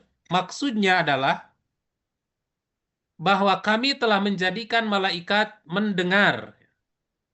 Jadi inna anzanahu fi lailatul qadr itu yuridu wallahu alam, maksudnya wallahu alam, inna asma'nal malak wa afhamnahu iyahu wa anzanahu bima sami'a. Maksudnya bahwa kami menjadikan malaikat bisa mendengar, bisa memahaminya, lalu kemudian menurunkan Al-Quran itu dengan apa yang didengar oleh malaikat. Wa makna haza anna Jibril akhodal Quran anillah simaan. Berdasar makna ini, bahwa malaikat Jibril alaihissalam menerima Al-Quran dari Allah itu dengan cara simak, ya, dengan cara mendengar. Wazalika fi ma'aro amsalal aqwa min nahiyati akhdi Jibril anillah la min nahiyati tahwilin nuzul fil ayati bi ibda'in nuzul. Dan menurut pendapat saya, kata penulis Manahilul Irfan, ini adalah pernyataan terbaik dari sudut pandang Jibril yang menerimanya dari Allah, bukan dari sudut pandang penafsiran wahyu dalam ayat tersebut sebagai awal wahyu. Jadi menurut ini, bahwa cara Allah menurunkan, cara malaikat Jibril mengambil wahyu dari Allah itu langsung mendengar firman-firman Allah gitu. Bukan mengambil sendiri, ya. Bukan ngambil sendiri sesuai kehendak, sesuai keinginan. Ah, sekarang mau ngambil surat Al-Ikhlas, kasih gitu ke Nabi. Sekarang mau menurunkan surat Al-Fatihah, inisiatif ngambil kasih ke Rasul, bukan. Tetapi malaikat Jibril menurunkan wahyu kepada Nabi itu berdasar simak, langsung mendengar dari Allah. Wa yu'ayyiduhu ma akhrajat Tabarani. Hal ini diperkuat oleh hadis Imam Tabrani dari An-Nawas bin Sam'an yang diriwayatkan oleh Nabi Shallallahu Alaihi Wasallam bahwa idat takallama bil wahyi, ketika Allah menurunkan wahyu, akhadatis sama'u rajfatan syadidah min khaufillah, maka langit berguncang hebat karena takut kepada Allah. Faidas sami'a ahlus sama, apabila para penghuni langit mendengar, maka mereka pun pingsan dan bersujud. Yang pertama mengangkat kepalanya, awaluhum yarfa'u ra'sahu Jibrilu. Yang pertama berani mengangkat kepalanya adalah malaikat Jibril. Fayukallimuhullahu biwahyi, lalu Allah berbicara kepadanya dengan wahyunya sesuai dengan kehendak Allah. Dan ia membawanya kepada para malaikat. Maka setiap kali ia melewati suatu langit, penghuninya bertanya kepada malaikat Jibril, apa yang telah difirmankan oleh Tuhan kami? Maka malaikat Jibril menjawab, al-haq, yang benar. Kemudian ia membawanya ke tempat yang ia perintahkan. Nah, dari 3 pendapat yang kita baca terkait dengan cara malaikat Jibril mengambil wahyu, pendapat yang ketiga inilah yang paling kuat, yang merupakan tafsir dari inna anzalnahu fi lailatul qadr. Jadi malaikat Jibril menerima langsung dari Allah secara sima dan kemudian dibawa oleh malaikat Jibril dan disampaikan kepada Rasulullah Shallallahu Alaihi Wasallam. Next. Maladina zalabi Jibril, apa yang dibawa oleh Jibril? Nah, coba tampilkan slide-nya. Nah, yang dibawa oleh Jibril, yaitu tentu saja adalah Al-Quran. Dan ketahuilah ta'lam bihadal maqam, ketahuilah bahwa apa yang dibawa Jibril kepada Nabi adalah Al-Quran, yang di dalamnya terdapat mujizat yang benar dari awal surat Al-Fatihah hingga surat An-Nas. Kata-kata ini adalah firman Allah semata, baik Jibril maupun Muhammad tidak berperan dalam menciptakan atau menyusunnya. Sebaliknya, yang pertama kali menyusunnya adalah Allah Subhanahu wa Ta'ala. Oleh karena itu, kata-kata ini hanya ditunjukkan kepada Allah dan bukan kepada siapapun, meskipun kata-kata ini diucapkan oleh Jibril, diucapkan oleh Nabi Muhammad, diucapkan oleh jutaan manusia di muka bumi, tetapi Quran ini bukan bikinan malaikat, bukan bikinan Muhammad, dan juga apalagi bikinan kita, tetapi ini adalah firman Allah. Sebagaimana hanya ucapan manusia yang berasal dari zat yang menciptakan dan yang mengaturnya pada dirinya sendiri terlebih dahulu, bukan dari yang lain, sekalipun diucapkan beribu-ribu makhluk selama beribu-ribu hari dan beribu-ribu tahun, hingga tibalah saatnya manusia harus menghadap Tuhan pencipta alam semesta. Jadi ucapan kita pun, pembicaraan kita pun pada dasarnya itu yang memproduksi bahasa, ya, yang memproduksi kata-kata, yang memproduksi tulisan itu adalah Allah. Ya. Kita itu hanya penyambung lidah saja. Fallahu jalat hikmatuhu alladhi abaraza. Allah Subhanahu wa taala dialah yang telah menyorot kata-kata dan frasa-frasa Al-Qur'an sesuai dengan susunan kata-kata psikologisnya demi pemahaman dan pengertian sebagaimana kita menyorot ucapan lisan kita sesuai dengan ucapan psikologis kita. Jadi kita bisa memilih kata-kata itu juga sama, ini bersumber dari Allah dan atas kehendak Allah. Seandainya Allah tidak menghendaki kita bicara, kita nggak akan bisa berbicara. Terakhir, al-hikamu wal asrar fitan jimil Quran. Hikmah dan rahasia turunnya Al-Quran secara berangsur-angsur. Ya, coba diperjelas next. Nah, ini mohon maaf ya, belum sempat diterjemah, jadi ini saya crop dari kitab asli. Paling dari kitab asli yaitu kitab At-Tibyan. At-Tibyan fi Ulumil Quran yang ditulis oleh Imam As-Sabuni. Ada 6 ya. Hikmah diturunkan Al-Quran secara berangsur-angsur, itu ada 6 hikmah ya. Yang pertama adalah awalan tasbitu qalbin Nabi Muhammad sallallahu alaihi wasallam. Yang pertama, kenapa Al-Quran ini diturunkan secara berangsur-angsur? Tujuannya adalah tasbit. Tasbit itu artinya untuk mengokohkan qalbu Nabi sallallahu alaihi wasallam ketika dibuli, ketika dihina oleh orang-orang kafir. Karena Al-Quran ini pada saat turun itu dihina luar biasa oleh orang-orang kafir. Maka Allah Subhanahu wa taala menurunkan ini secara bertahap ya, secara berangsur-angsur dan mengokohkan hati Rasulullah Shallallahu alaihi wasallam agar bersabar menghadapi bulian-bulian orang kafir. Seperti terdapat dalam Al-Quran surat Al-Furqan 23 misalnya, kadzalika linusabbita bi fuadak waratarnahu tartila. Demikianlah agar kami memperteguh hatimu Muhammad, maka dengannya dan kami membacakan secara tartil, berangsur-angsur dan perlahan-lahan. Kemudian sanian, yang kedua, at-talattufu bin nabi ingda nuzulil wahyi. Melatih ya. Melatih Nabi Shallallahu alaihi wasallam pada saat turunnya wahyu, dilembutkan, dimudahkan ya, mempermudah. Talatop itu bisa dalam arti mempermudah Nabi ketika turun Al-Quran. Kenapa? Karena Al-Quran ini seperti dikatakan dalam hadis lain itu memiliki kekuatan yang maha dahsyat ya. Sifat Al-Quran itu disebut dalam surat Al-Muzammil ayat 5, kaulan sakila, ucapan yang sangat dahsyat, ucapan yang sangat berat. Sampai dikatakan oleh Allah dalam Al-Hasr 21, laula angzana hadzal Qur'an ala jabalin la ra'aitahu khashi'an mutasaddian min khasyatillah. Kata Allah, seandainya kami menurunkan Al-Quran ini kepada sebuah gunung, maka pasti kamu akan melihat tunduk terpecah-pecah, tunduk terpecah-pecah atau terpecah belah karena takut kepada Allah. Nah, maka jika Quran ini turun secara sekaligus, maka dijamin Nabi tidak akan mampu untuk menerima Al-Quran ini. Sebab Quran ini memiliki kekuatan maha dahsyat. Ya, seperti misalnya pada saat Nabi menerima surat Al-Kautsar itu.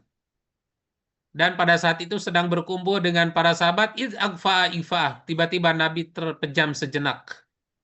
Dan paha Nabi itu nyender ke pahanya Zaid bin Sabit. Maka kata kesaksian Zaid bin Sabit, aku merasakan pahaku seperti mau patah, mau hancur. Karena tiba-tiba paha Nabi itu menjadi berat.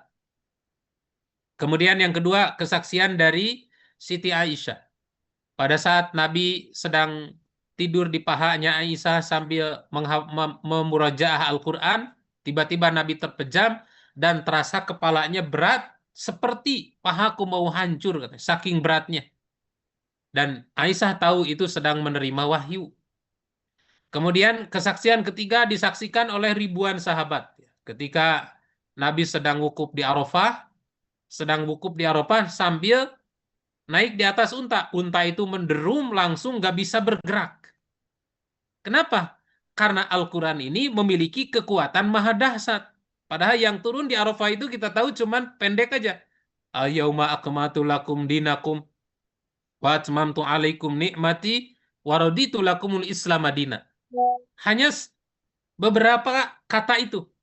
Tapi pada saat proses turunnya itu luar biasa itu. Nabi pun, unta pun sampai menderum tidak bisa bergerak. Jadi tujuan Al-Quran diturunkan secara bertahap itu supaya mudah diterima oleh Nabi ketika turunnya, karena Quran ini memiliki kekuatan maha dahsyat. Kemudian yang ketiga, salisan at-tadarruju fi tashril ahkamis samawiyah.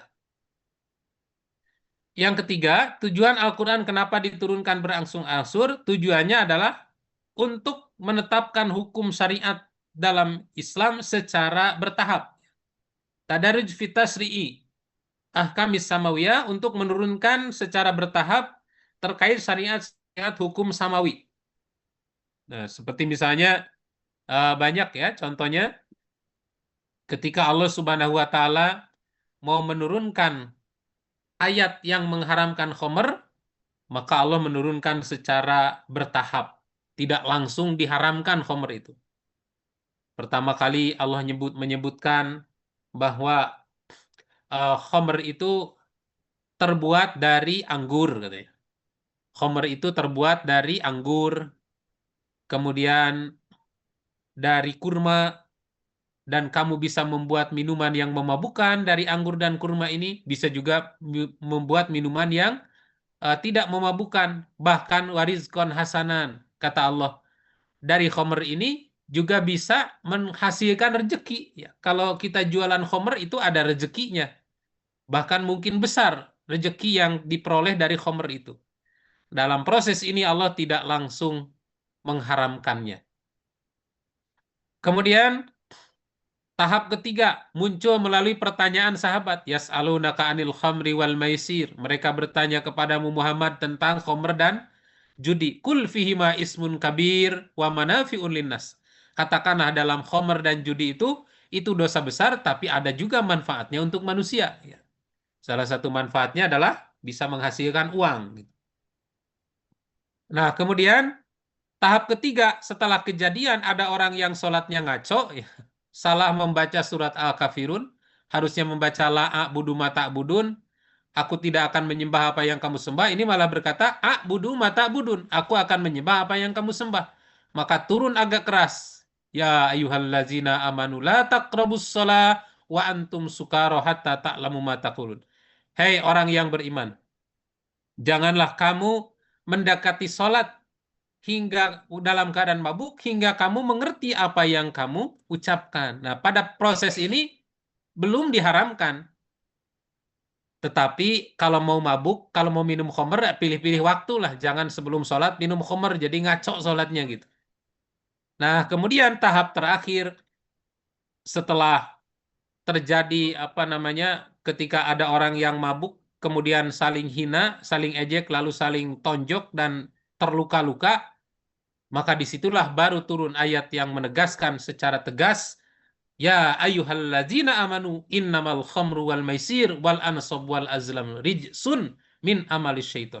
Hai orang yang beriman, khamr dan maisir, mengundi nasib, itu adalah najis, perbuatan haram, termasuk perbuatan setan. Nah, makanya inilah salah satu alasan kenapa turun sekaligus. Kalau diturunkan kenapa bertahap? Kalau diturunkan sekaligus nggak akan kuat. Ya.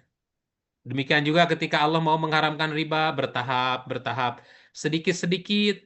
Perintah zakat bertahap, ya. Perintah sholat bertahap, dan perintah-perintah lain, saum bertahap, tidak sekaligus. Kenapa? Kalau langsung turun sekaligus, pertama, Quran memiliki kekuatan maha dahsyat. Yang kedua, kita juga nggak akan mampu melaksanakan Quran semuanya sekaligus. Kemudian, hikmah dan rahasia keempat, tashilu hifdil Quran wa fahmihi alal muslimin. Alasan Quran diturunkan bertahap itu adalah untuk memudahkan menghafal Al-Quran, ya. Supaya kita mudah menghafalnya, mudah memahaminya, karena kalau langsung diturunkan semuanya, maka akan sulit untuk memahami Al-Quran. Nah, ketika diturunkan semua, sulit memahami Quran, akhirnya meninggalkan Quran. Nah, disinilah pentingnya kita berdakwah mengikuti akal masyarakat, ya. Jangan berdakwah itu langsung jebet-jebet gitu, langsung kabur itu yang didakwahi oleh kita. Rasul pun dalam berdakwah itu berproses selama 23 tahun, bertahap dulu sedikit demi sedikit. Jangan langsung dihajar, ya. Orang yang baru mengenal Islam langsung dihajar dengan segala macam aturan, ya mereka akan pusing, kapok. Nah, khawatirnya dia menghina Quran atau menjauhi Al-Quran. Maka dalam dakwah pun kita harus bertahap seperti proses turunnya Al-Quran ini. Kemudian khomisan, yang kelima, eh, kenapa Al-Quran ini diturunkan secara bertahap? Eh, Masayiratul hawadis wal waqa'i wa tanbihu 'alaiha fi eh, hayyiniha. Tujuannya adalah untuk memudahkan atau menyesuaikan dengan situasi dan kondisi, ya. Menyesuaikan dengan konteks-konteks kejadian. Ada kejadian, turun Quran. Ada pertanyaan, turun Quran. Ada peristiwa, turun Al-Quran. Jadi, sehingga menjadi mudah untuk dipahaminya.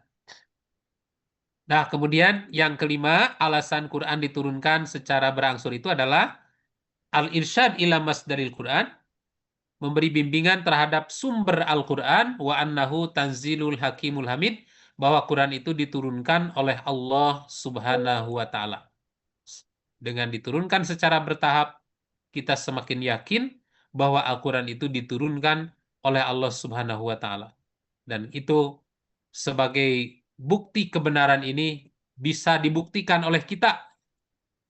Kata Allah, laukana min indi ghairillah, kalau seandainya Al-Quran itu bukan diturunkan oleh Allah, lawajadu fi ikhtilafan kasiro, maka pasti kamu akan mendapati Quran ini banyak sekali pertentangan. Nah, Bapak Ibu yang saya hormati, ya itulah sedikit yang dapat saya sampaikan tentang ilmu nuzulul Quran, ya. Pengetahuan tentang turunnya Al-Quran, sebuah pengetahuan yang sangat penting untuk kita ketahui, karena melalui ilmu inilah kita meyakini bahwa Quran itu diturunkan oleh Allah kepada Nabi Muhammad SAW. Saya kira itu yang dapat disampaikan. Kalau ada pertanyaan, dipersilakan.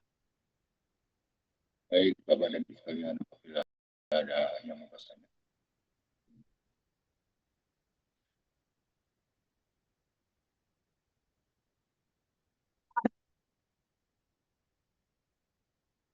Ada yang mau bertanya, Ibu? Assalamualaikum, Pak Ustadz. Salam. Assalamualaikum, Pak Heri.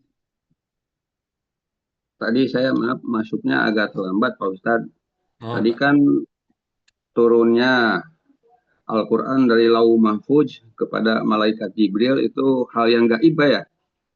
iya. Sementara susunan dalam Al-Quran itu kan disusun setelah wafat, beberapa tahun setelah wafatnya kenabian. Mhm.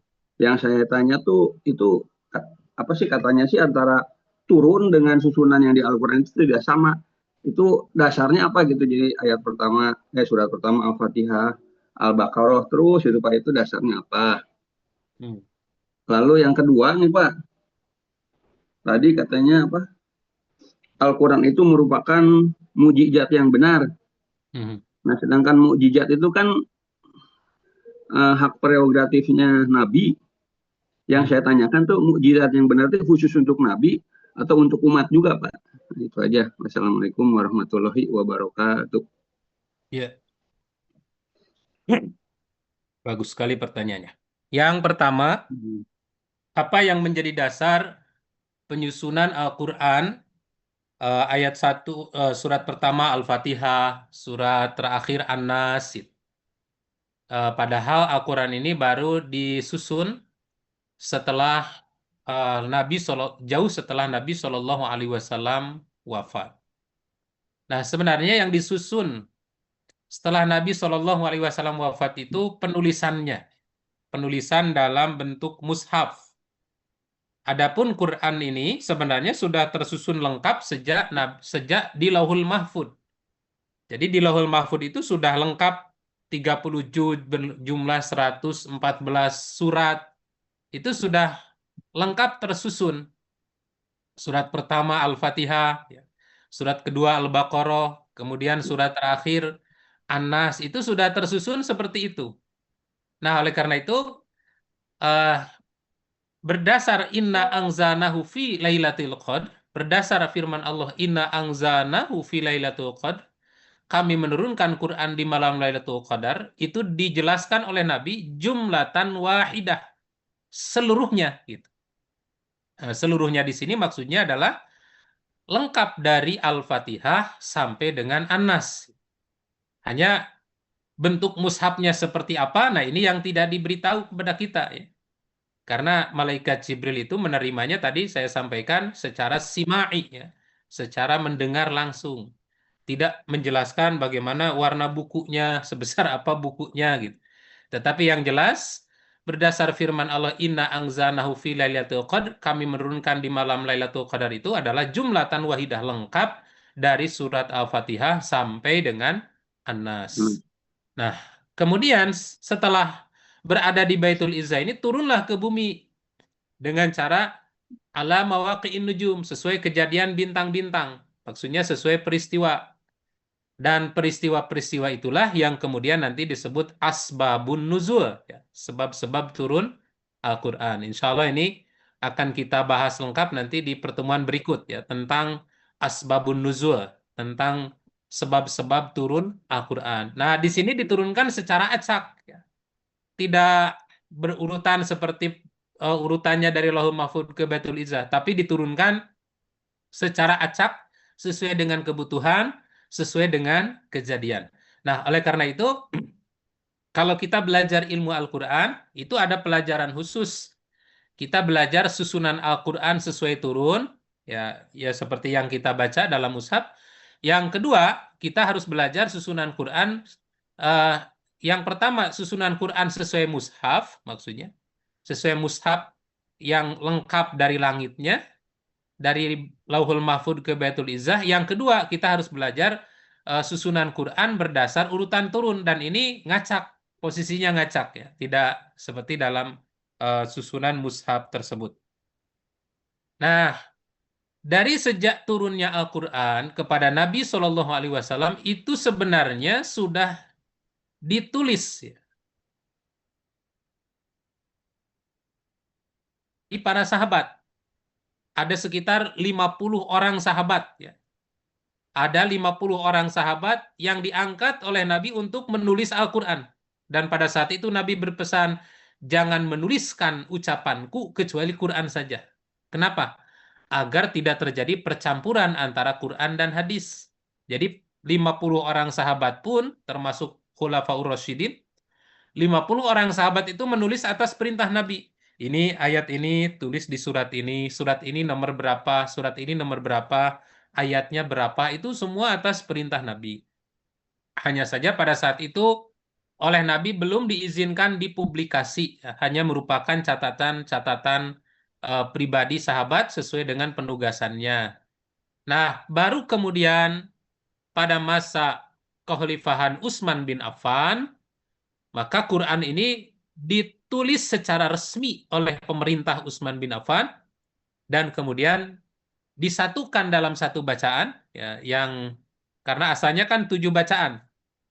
Jadi ini juga termasuk nuzulul Quran ini termasuk pembahasan 7 Quran. Quran diturunkan dalam 7 bacaan. Tapi saya lewat materinya karena sudah dibahas di pertemuan pertama ya, bahwa Quran ini diturunkan dalam 7 cara baca yang tujuannya untuk memudahkan kita. Nah, itu semua ada catatannya. Nah, agar tidak terjadi kekeliruan dan perselisihan di kalangan kaum muslimin, maka kemudian disatukanlah oleh Utsman bin Affan dalam satu riwayat ya, dalam satu riwayat Hafs, bacaan Hafs dari Asim.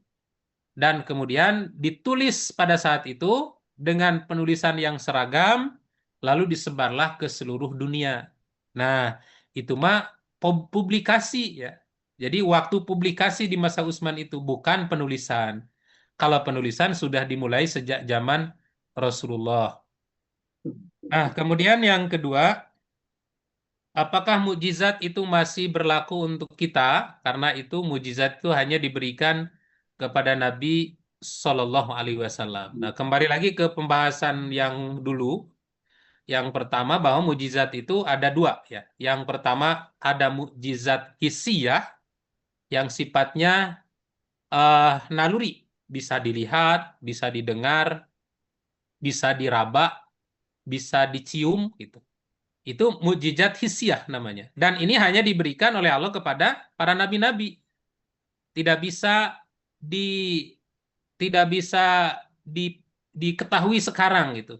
Bagaimana cara membuktikan Nabi bisa membelah bulan, kan itu hanya kejadian sesaat saat itu. Bagaimana tongkat berubah menjadi ular, ya.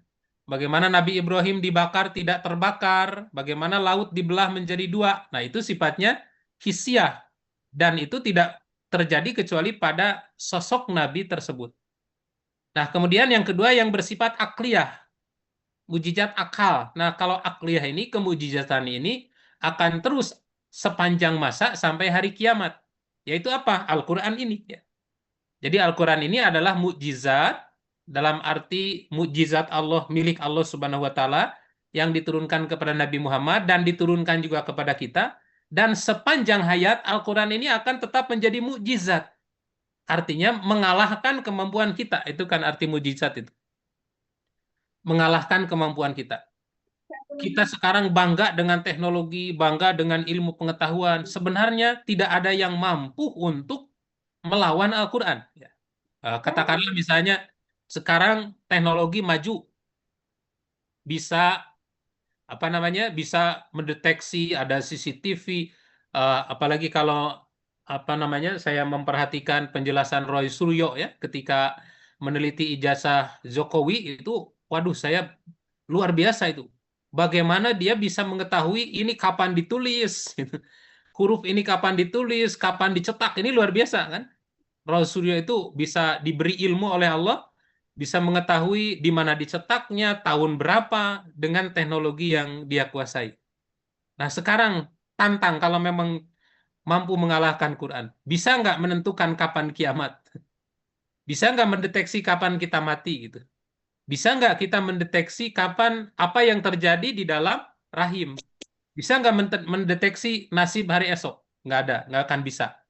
Nah, makanya berita Quran ini akan tetap menjadi mukjizat.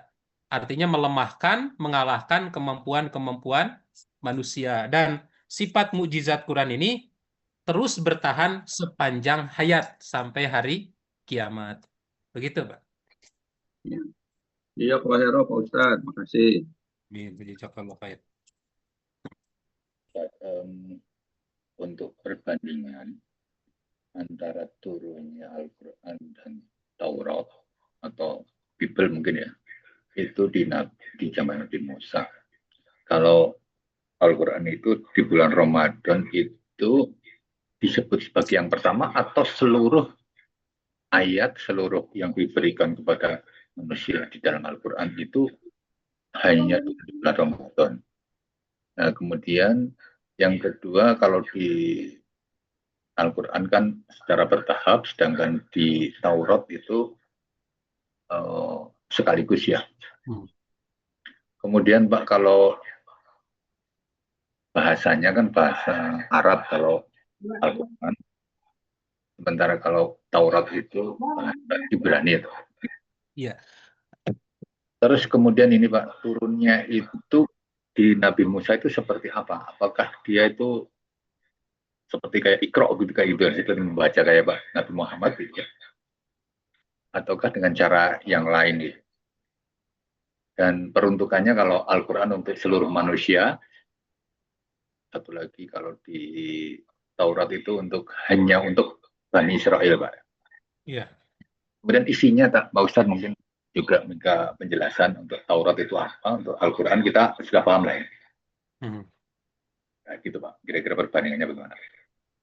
Banyak nih. Satu-satu ya, Pak. Baik. Yang pertama, apa tadi? Yang pertama masalah turunnya itu, Pak. Kalau di Al-Quran, apakah di bulan Ramadan itu semuanya, walaupun bertahap itu? Ya, Al-Quran itu apakah turun semua di bulan Ramadan atau secara bertahap? Nah, Quran turun di bulan Ramadan itu turunnya dari Lauhul Mahfud ke langit dunia. Itu secara sekaligus terjadi pada bulan Ramadan. Lengkap. Ya, makanya disebut dengan Lailatul Qadar. Lailatul Qadar itu pertama momen di mana Allah menurunkan Quran secara sekaligus lengkap dari Lauhul Mahfud ke langit dunia. Nah, itu lengkap seluruhnya dari mulai surat Al-Fatihah sampai An-Nas. Kemudian dari langit dunia ke dunia ini turunlah bertahap yang menurut sebagian riwayat pertama kali turunnya itu adalah surat Al-Alaq ayat 1 sampai 5 dan itu permulaan turun itu tanggal 17 Ramadan katanya gitu. Makanya oleh sebagian masyarakat muslim biasanya suka diperingati turunnya Al-Qur'an tersebut ya. Nah, hanya saja memang ada sedikit eh, kurang tepat ya. Kenapa yang diturunkan yang diperingati hanya surat Al-Alaq ayat 1 sampai 5 gitu. Padahal Quran ini kan jumlatan wahidah. Turun secara sekaligus. Fi Lailatul Qadar. Di malam Lailatul Qadar. Nah, mestinya kalau mau, ya itu malam Lailatul Qadarnya itu. Dihidupkan selama 10 malam. Jangan ada yang kendor-kendor. Bahkan Rasulullah itu di 10 malam terakhir itu mengencangkan ikat pinggang, membangunkan keluarganya, begadang. Gitu. Berbeda dengan zaman kita. Di kita mah 10 malam terakhir teh masjid itu malah kosong gitu. Nah, ini agak sedikit kekeliruan ya dalam praktek peringatan nuzulul Quran. Nah, setelah turun surat Al-Alaq ayat 1 sampai 5, kemudian turunlah berangsur-angsur selama 23 tahun. Selama 23 tahun Allah menurunkan Al-Quran kepada Nabi Muhammad SAW dalam periode Mekah dan periode Madinah. Itu yang pertama. Kemudian kedua, Pak? Tadi turunnya secara bertahap, apakah itu semuanya di bulan Ramadan itu saja? Ada nggak yang di luar bulan Ramadan itu? Oh, yang bertahap. Ya, ya. Di fil ayami wasyuhur. Yang bertahap itu fil ayam wasyuhur. Di setiap hari dan bulan. Jadi siang dan malam itu kejadiannya. Fil ayam di hari-hari, hari Senin, Selasa, Rabu, Kamis, Jumat, Sabtu, Ahad. Kemudian wasyuhur di berbagai bulan, baik Ramadan, Syawal, Dzulqa'dah, Dzulhijjah, Muharram, Safar, dan lain-lain. Fil lail wan nahar. Baik siang ataupun malam. Nah, jadi menjelang akhir-akhir kenabian itu semakin intensif turunnya Al-Quran itu. Awal-awalnya hanya sedikit, sedikit, sedikit ya. Nah, kemudian menjelang akhir-akhir kenabian, Quran ini turun intensif terus-menerus siang dan malam, fil ayami wasyuhur, di setiap hari, di setiap minggu, di setiap bulan, bukan hanya di bulan Ramadan saja. Gitu. Artinya peringatan nuzul Quran dalam tanda kutip sepertinya kurang tepat ya Pak. Karena itu kan khususnya yang ke Nabi Muhammad ini kan dicicil gitu. Kira-kira gitu. Iya. Nah, Dan kemudian kita yang berikutnya tentang turunnya At-Taurat itu di Bukit Singai, betul nggak Pak? ya itu dikisahkan di dalam surat Al-Qasas. Pada saat Nabi Musa alaihissalam selesai menunaikan hutangnya membayar mahar karena menikah dengan putrinya Nabi Syuaib dengan mahar bekerja selama 10 tahun menjadi tukang angon kambing gitu, mengembala kambing Nabi Syuaib. Dan setelah 10 tahun kemudian ingin kembali lagi ke Mesir. Sebab keluarganya Nabi Musa itu semuanya tinggal di Mesir ya. Bani Israel pada saat itu tinggalnya di Mesir. tinggalnya di Mesir itu sudah sejak zaman Nabi Yusuf hingga ke masa Fir'aun. Maka ingin balik lagi ke Mesir, menjumpai saudara-saudaranya yang ada di Mesir. Di tengah perjalanan menuju Mesir, dari Madian menuju Mesir dipanggil oleh Allah di salah satu lembah atau bukit Sinai, Tur Sina namanya. Dan disitulah Nabi Musa alaihissalam menerima wahyu, yaitu kitab Taurat. Dan prosesnya itu luar biasa kan, sampai Allah Subhanahu wa taala, Nabi Musa alaihissalam meminta ingin langsung melihat Allah, tetapi tidak diizinkan karena tidak akan mampu. Dan di saat itulah Allah menurunkan wahyu, yaitu kitab Taurat. Nah, itu turunnya langsung sekaligus, Pak. Nah, kemudian bagaimana bentuk kitabnya? Nah, ini yang perkara gaib ini. Jadi wujud ini perkara gaib ya, terkait dengan Alkitabnya itu apakah fisik dalam bentuk kitab, karena ada juga yang meriwayatkan bagaikan peti katanya yang di dalamnya terdapat sebuah buku. Nah, tetapi kalau kita melihat proses seperti tadi, proses yang diturunkan kepada Nabi, itu diturunkannya itu miwara hijab, di balik hijab. Artinya Allah Subhanahu wa taala langsung berfirman kepada Nabi Musa alaihissalam, tetapi miwara hijab, cara menyampaikannya itu di balik hijab, tidak melihat Allah langsung. Nah, itu proses penurunan Taurat. Nah, demikian juga Zabur, itu diturunkan sekaligus. Diturunkan sekaligus, tidak bertahap, tidak berangsur-angsur. Kenapa? Karena kita melihat di beberapa riwayat, ternyata isinya itu hanya sedikit. Berbeda dengan isi Al-Quran. Al-Quran ini banyak, luar biasa. Gitu, Pak. Berikutnya apa tadi? Umat penerimanya itu kan Al-Quran untuk seluruh manusia, sedangkan kalau Taurat itu hanya untuk Bani Israel. Betulkah itu seperti itu? Ya, itu harus didefinisikan terkait dengan perbedaan Nabi dan Rasul itu yang kemarin dibahas. Ya. Jadi ada sisi perbedaan antara Nabi dan Rasul. Bahwa setiap Rasul itu sudah pasti Nabi. Setiap Nabi belum tentu Rasul. Nah, Nabi Muhammad SAW pada asalnya itu sebagai Nabi. Tidak diperintah untuk berdakwah ke seluruh umat. Ketika Nabi Muhammad SAW menerima wahyu di Gua Hiro, ada perintah dakwah. Itu hanya perintah untuk dirinya sendiri dan keluarga. Maka dalam proses pertama itu, dalam peristiwa pertama itu, beliau itu diangkat menjadi nabi.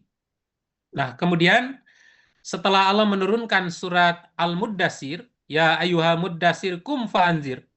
Hei yang berselimut, kum bangun, fa'andir, kau beri peringatan. Warabbaka fakabir, besarkan nama Tuhanmu.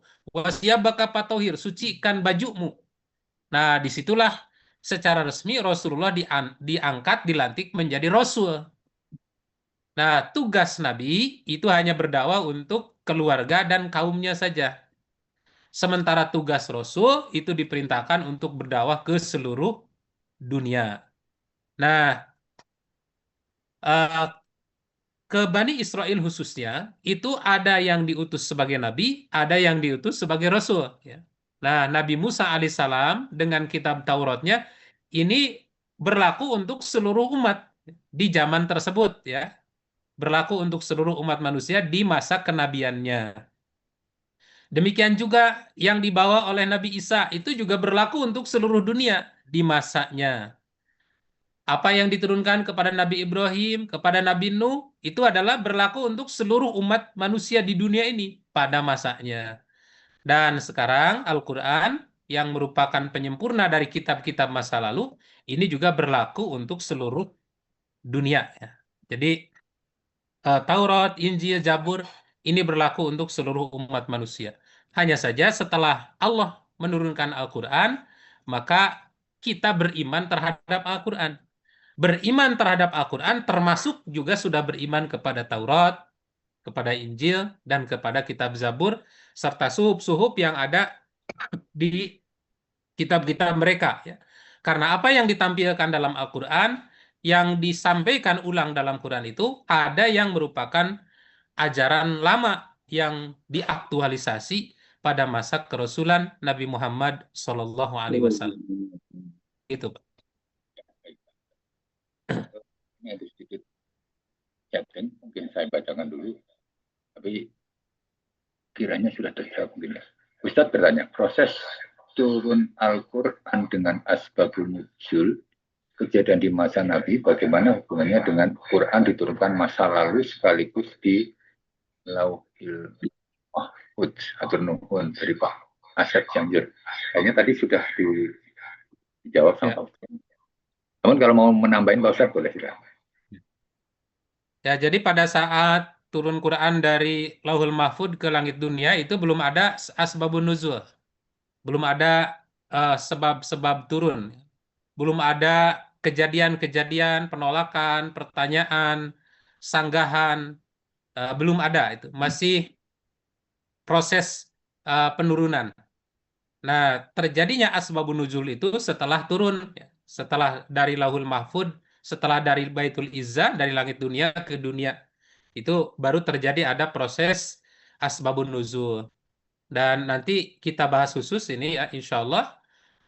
Ada ayat-ayat yang memiliki sebab turun, ada ayat-ayat yang tidak ada sebab turunnya. Bahkan ada ayat yang punya sebab turun berulang-ulang, gitu, berkali-kali.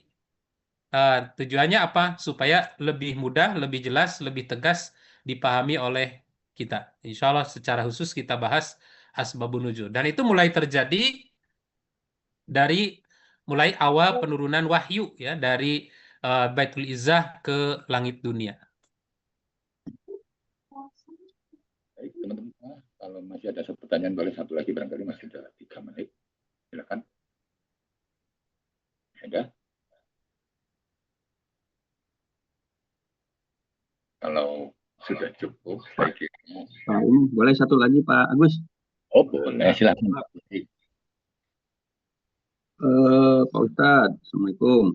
Dalam Kenapa Pak Ustadz Allah tidak menjaga semua kitab yang diturunkan oleh Allah? Misalnya Al-Quran sudah jelas-jelas dijaga sama Allah, tapi Injil tidak dijaga sehingga banyak penafsiran yang salah sehingga ada agama Muslim non Muslim. Kenapa hanya Al-Quran yang dijaga gitu, sedangkan ya kitab lain tidak dijaga? Gitu aja. Ya, pada dasarnya setiap kitab itu dijaga oleh Allah. Hanya saja penjagaannya ada yang penjagaannya sementara, ya seperti Taurat, Injil, Zabur itu dijaga keasliannya selama nabinya ada di situ. Jadi selama nabi-nabinya masih ada, maka itu terjaga. Nah, kemudian Al-Quran ini khusus dijaga oleh Allah ila yaumil kiamah, sampai hari kiamat. Nah, tidak ada penjelasan yang jelas dalam Quran alasannya kenapa ya.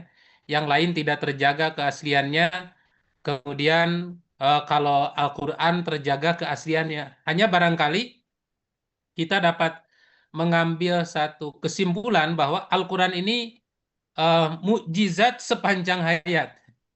Diturunkan kepada Nabi terakhir dan Allah tidak akan ngutus lagi Nabi setelah ini. Gitu. Maka apalah jadinya apabila Quran ini tidak dijaga keasliannya oleh Allah. Maka Islam ini sudah hilang dari dunia. Karena setelah Nabi SAW wafat, Allah tidak akan mengutus Nabi yang lain. Nah, tetapi Quran-Quran, kitab-kitab sebelumnya masih ada Nabi yang akan diutus. Sehingga setiap penyimpangan dari generasi ke generasi itu diluruskan oleh Nabi-Nabi berikutnya. Kan? Ini tidak benar. Di dalam kitab Taurat tidak seperti ini. Dalam kitab Injil tidak seperti ini. Kenapa ada Nabi yang diutus di situ? Musaddiqon lima baina yadai. Membenarkan, mengkoreksi apa-apa yang ada di dalam kitab mereka yang sudah diselewengkan. Nah, sementara Al-Quran ini diturunkan ke Nabi terakhir, setelah Nabi wafat Allah tidak menurunkan Nabi lagi, maka apalah jadinya manusia kalau Qurannya tidak dijaga. Nah, wujud penjagaan Al-Quran ini adalah salah satu rahmat dari Allah Subhanahu wa taala. Walaupun nabi yang membawanya sudah tiada, tetapi keaslian Quran akan tetap terjaga. Bagaimana cara menjaga Allah terhadap keaslian Al-Quran ini? Pertama, dimudahkan untuk dihafalkan. Banyak anak-anak kecil yang hafal Al-Quran. Dari generasi ke generasi semakin banyak gitu yang hafal Al-Quran. Karena Quran itu dibuat sedemikian rupa untuk mudah dibaca, enak diiramakan, dan mudah dipahami, serta sangat menarik kalau ditadaburi atau dieksplorasi. Ya, kalau kita mengeksplorasi kandungan Quran itu luar biasa itu. Seperti banyak dilakukan oleh para ilmuwan-ilmuwan Barat ya, yang konsen terhadap ilmu pengetahuan, banyak itu yang mengeksplorasi kedalaman kandungan-kandungan Al-Quran. Jadi semakin hari Quran ini menjadi semakin menarik ketika dikaji melalui sudut pandang ilmu pengetahuan dan teknologi. Nah, jadi kalau kita lihat ke situ, barangkali ini adalah satu cara Allah agar Islam ini tidak hilang karena tidak akan ada lagi nabi yang diutus ke muka bumi ini. Begitu. Yang paling roh, Ustaz. Bismillahirrahmanirrahim. Ya, baik. Waktunya sudah menunjukkan. Fokusnya adalah Pak Ustadz menutup, dan sebelum menutup mungkin mengambil satu kesimpulan penting dari pertemuan pada pagi hari ini. Silakan Pak Ustadz. Ya. Baik, alhamdulillah Bapak Ibu yang saya hormati, kita cukupkan kajian kita sampai di sini. Mudah-mudahan ini menjadi tambahan ilmu yang bermanfaat untuk kita semua tentang pengetahuan nuzulul Quran, ilmu tentang turunnya Al-Quran. Jadi secara garis besar, nuzulul Quran artinya berita Al-Quran, ya. Berita Al-Quran, dan itu peristiwa gaib yang dialami oleh Rasulullah Sallallahu Alaihi Wasallam. Dan proses turunnya terjadi 3 kali. Pertama, turunnya Quran ke Lauhul Mahfud, tidak ada yang tahu kecuali Allah. Yang kedua, turunnya dari Lauhul Mahfud ke langit dunia, itu terjadi di bulan Ramadan. Yang ketiga, turun dari dunia ke dunia secara bertahap, berangsur-angsur. Kenapa berangsur-angsur? Satu, untuk meneguhkan hati Rasulullah, agar beliau bisa mengamalkan Quran ini secara bertahap. Kemudian yang kedua, melatih hati Rasulullah agar semakin lembut dan kuat untuk mengamalkan ajaran Quran ini, karena Quran ini memiliki kekuatan maha dahsyat. Ya. Kemudian yang ketiga, untuk menerapkan syariat-syariat Islam secara bertahap, agar kita bisa melaksanakan syariat ini secara bertahap. Yang keempat, agar mudah dihafalkan.